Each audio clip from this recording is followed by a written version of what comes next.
One of the thoughts that was running in my head was you mentioned about being um, honest and straightforward, and you gave your reasons because you like to keep the communication lines open. Also, because it helps you be a little more positive. You gave a very good example, real life example, when the waiter serves you with something, so that okay, your dish may take time, but you can munch on something or maybe sip on something till then. Uh, I want to go one step back into the mindset that makes it possible. Do you think uh, the respect for the other person is very important in this kind of scenario where you realize that he or she is making the entire event or my job possible at this point of time? He may not be in his best mood at the moment, but yet that person is responsible for the entire show to, he is sponsoring it, so to speak. That is one. Second is he's the Mahatma Gandhi quote that we read in almost every fabric shop, that the customer is the most important person on the premises. Uh, Similarly, when we go to serve at Vipassana meditation, one of the things that we've been uh, told is if the meditator were not to come, you don't know who you would be serving to start with. There would be no center, there would be no one to serve, there would be no trustees or teachers. What would all of us do if there was nobody coming to do this? So, do you think it's very important to remember this very basic aspect right in the middle of what is a very hot moment for everyone, because tempers are running high, things are going wrong. But remembering, look, this wouldn't be possible if this guy were not being generous with his job or assignment that we've been given, for whatever it is worth. Because all the initial discussions aside, whatever you agreed on and you come to the table and you picked up the job, so now you're bound by it.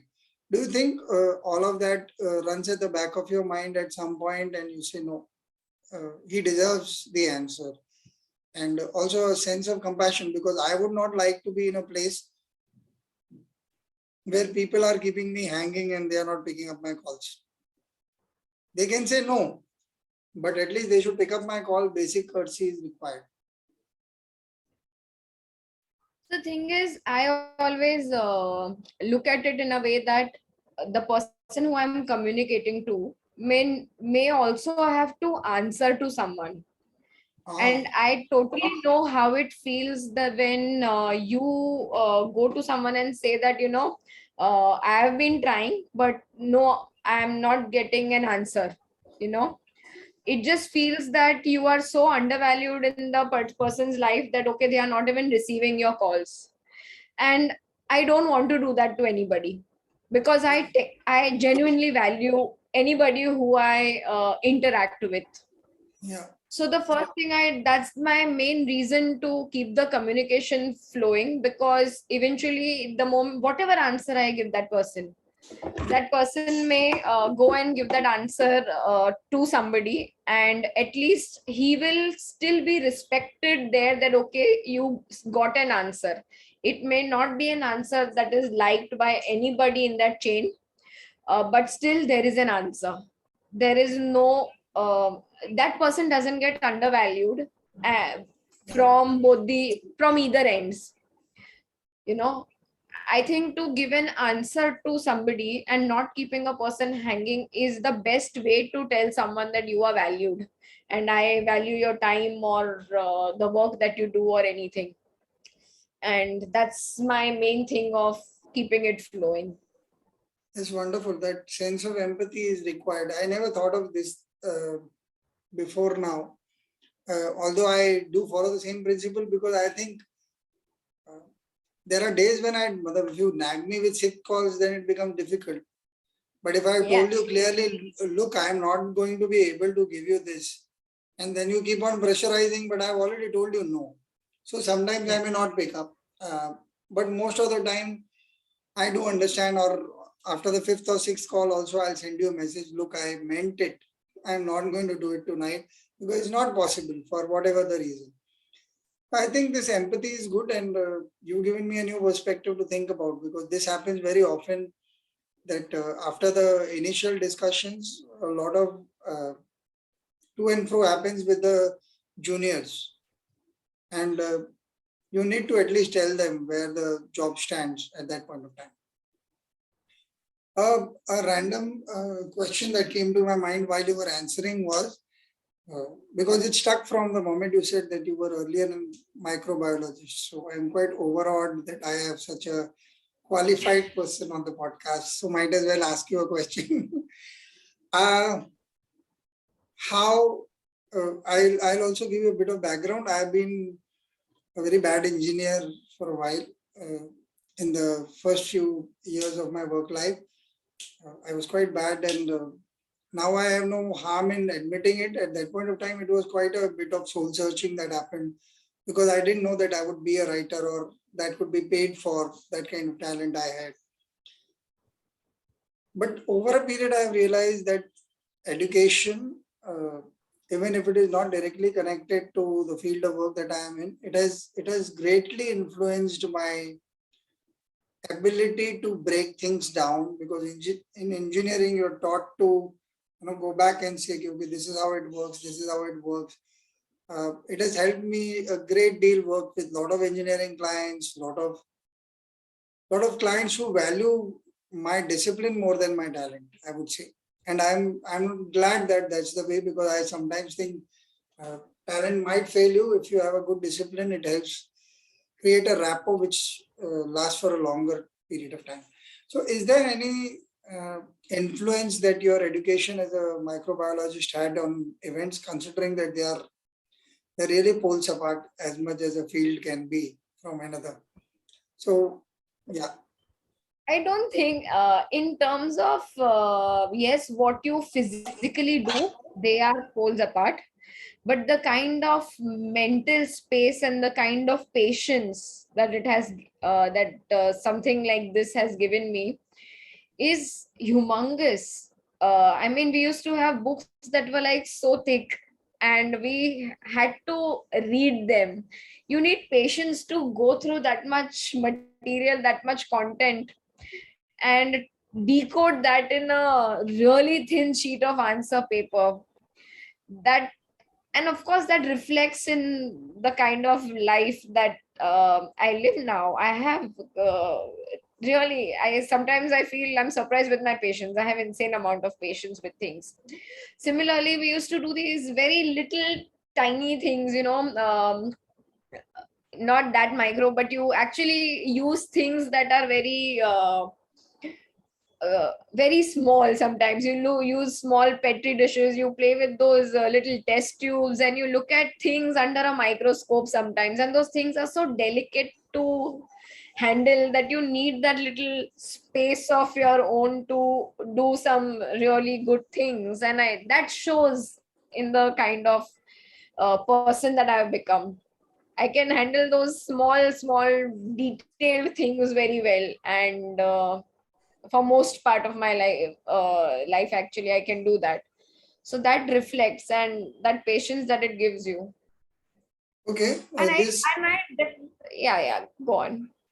if you want to complete your answer, please go ahead. I was saying that I always feel that no kind of education ever goes waste. It Yeah. definitely leads you to something, you know. So yeah, that is what I wanted In to say. fact, I want to build up on that. That was something close to what I wanted to say, but in a more holistic perspective. Hmm. When you were talking, suddenly today I was having a talk with another meditator friend, and we were talking about what kind of people we are and how we become like this, or how you're Hmm. focusing on your mind and body in terms of trying to understand what are the, you have a certain pattern as a meditator, you're trying to reach a sense of equanimity, calm, peace, or whatever. And then there is this tendencies. They keep skittling you every now and then, and suddenly you realize that you wanted to be disciplined about this, but you kind of lost the track, or you're still angry, or you're still whatever is troubling you in your mental space.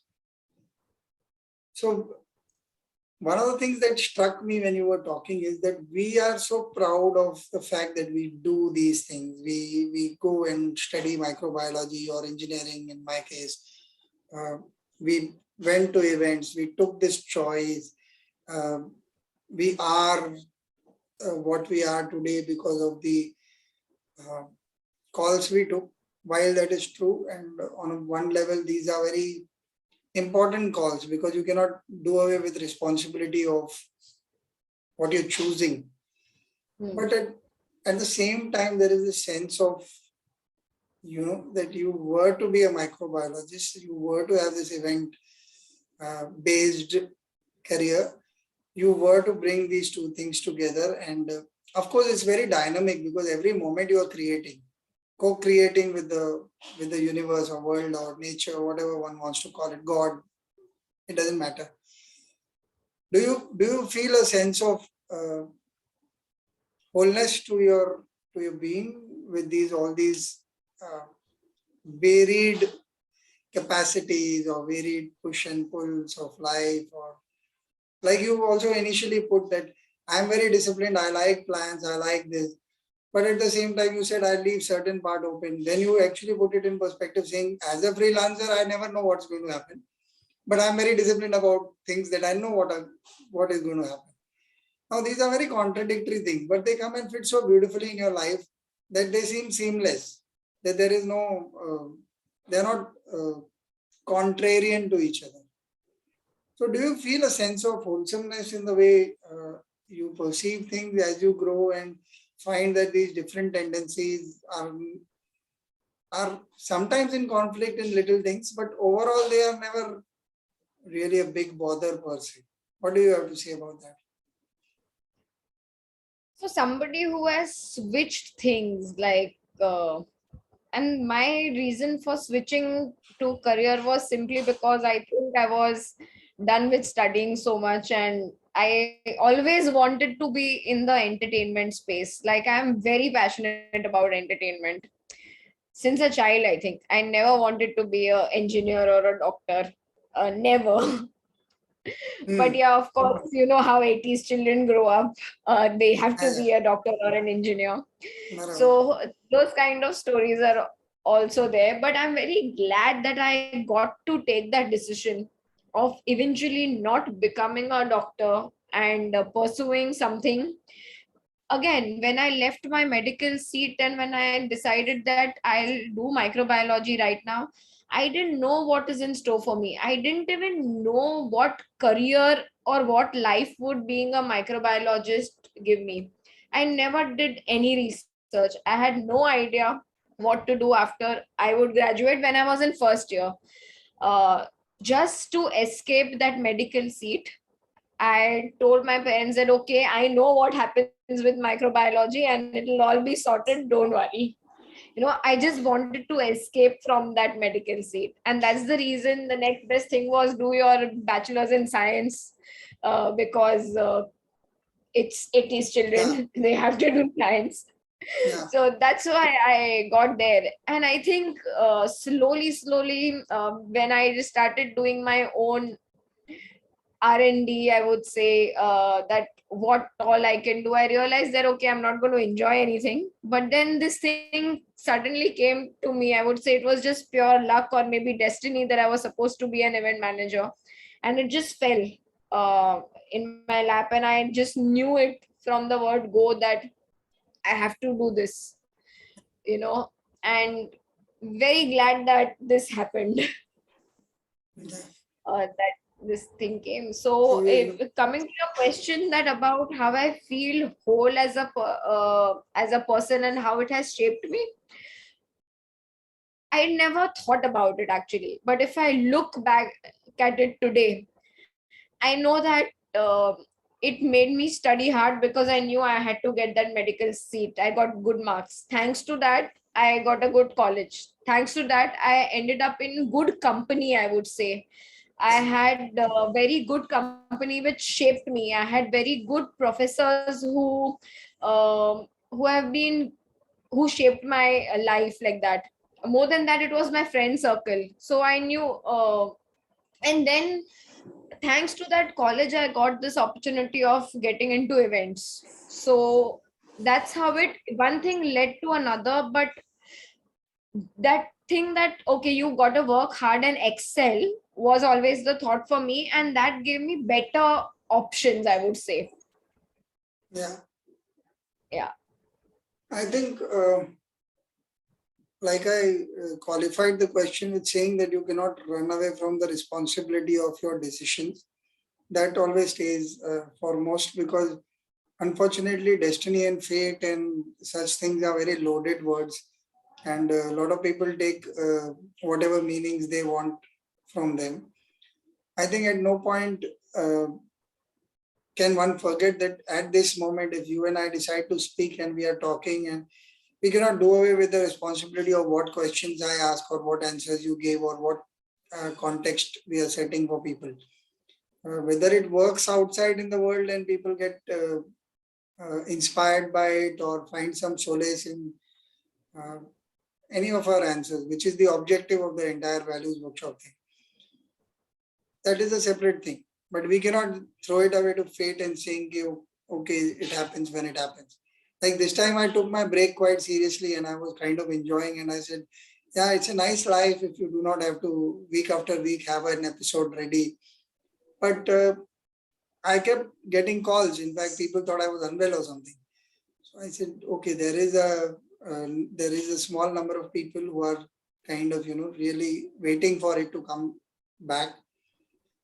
So in that sense, yes.